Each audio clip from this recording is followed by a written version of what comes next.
So, after my Shadow of the Colossus video got over 20 likes, I decided to play another indie game I had been recommended by the same friend. Outer Wilds, a game about exploring a solar system stuck in a time loop which ends each time with the sun going supernova. I was skeptical at first since I don't really love exploring in most games I play, such as Breath of the Wild, where I much prefer to fast travel than actually run around to the many places. I'd prefer to get to punching as fast as possible. This game kinda changed that though. Once I'd accepted that there was no way to shoot those anglerfish and the wonder and excitement of discovery set in, this game was really fun. Honestly, I only have one big complaint. It can be difficult to get into. With the way that the game is structured with no hints about anything really, and just having you figure it out for yourself is definitely a cool approach to the game, but then again, it can also make the game difficult to come back to, since it seems like you're finding absolutely nothing, and that especially goes for the endgame. Spoilers here, if you care, but getting to the center of the Ash Twin is done in such a random way, making no sense.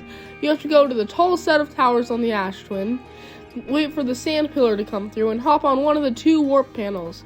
It's pretty cool with the way it's done, but it's so random in the way they do it. Beyond that though, I like this game quite a bit. The exploration aspect of this game is pretty cool. I love all the different planets and plan to drop a video ranking all of them later on, but yeah, it was cool to see each of them have their own little gimmick, like Brittle Hollow with its crumpling surface into a black hole, and the Hourglass Twins with the fact that they are just an hourglass straight down into the sand. The ship's controls are also pretty nice and easy to use once you get used to them. It's also fun to ram the ship into a planet's surface as hard as possible without dying, especially when you can damage the reactor. I might just be a psycho though.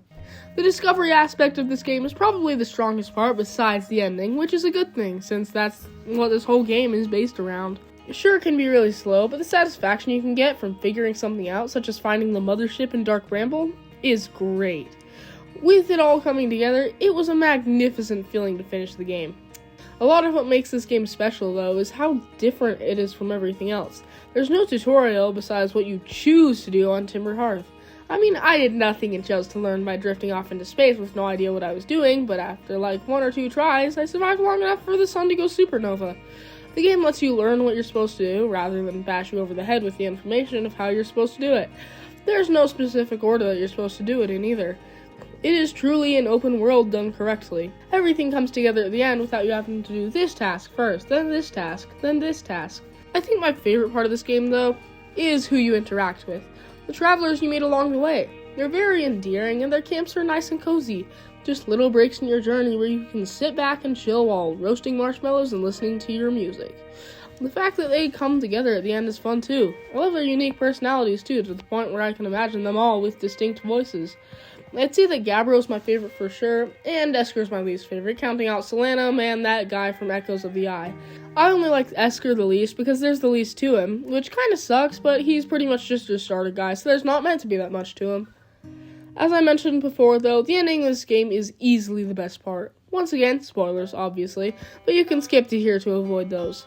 Alright, this ending doesn't work the same way a lot of others do. There's no big boss fight, there's no saving the world or even the universe. It's just collecting all of your traveling friends around a campfire in order to say one final goodbye to your lives and to this game as a whole, with the music here being another thing to praise. You start out in the observatory, which of course speaks of all of your discoveries, until you decide to leave off to the little campfire where you find Esker's chair rocking. You look away and back and he's there, sitting and whistling. You go out and find each one doing one task that connects to them. Once you've finished collecting them all, they'll ask if you're ready for it to end, and as soon as you say yes, they'll play one last song to let go of everything. And the whole screen goes black for a moment before being lit up with explosions. This isn't shown as a death screen though, but an ending, a permanent ending.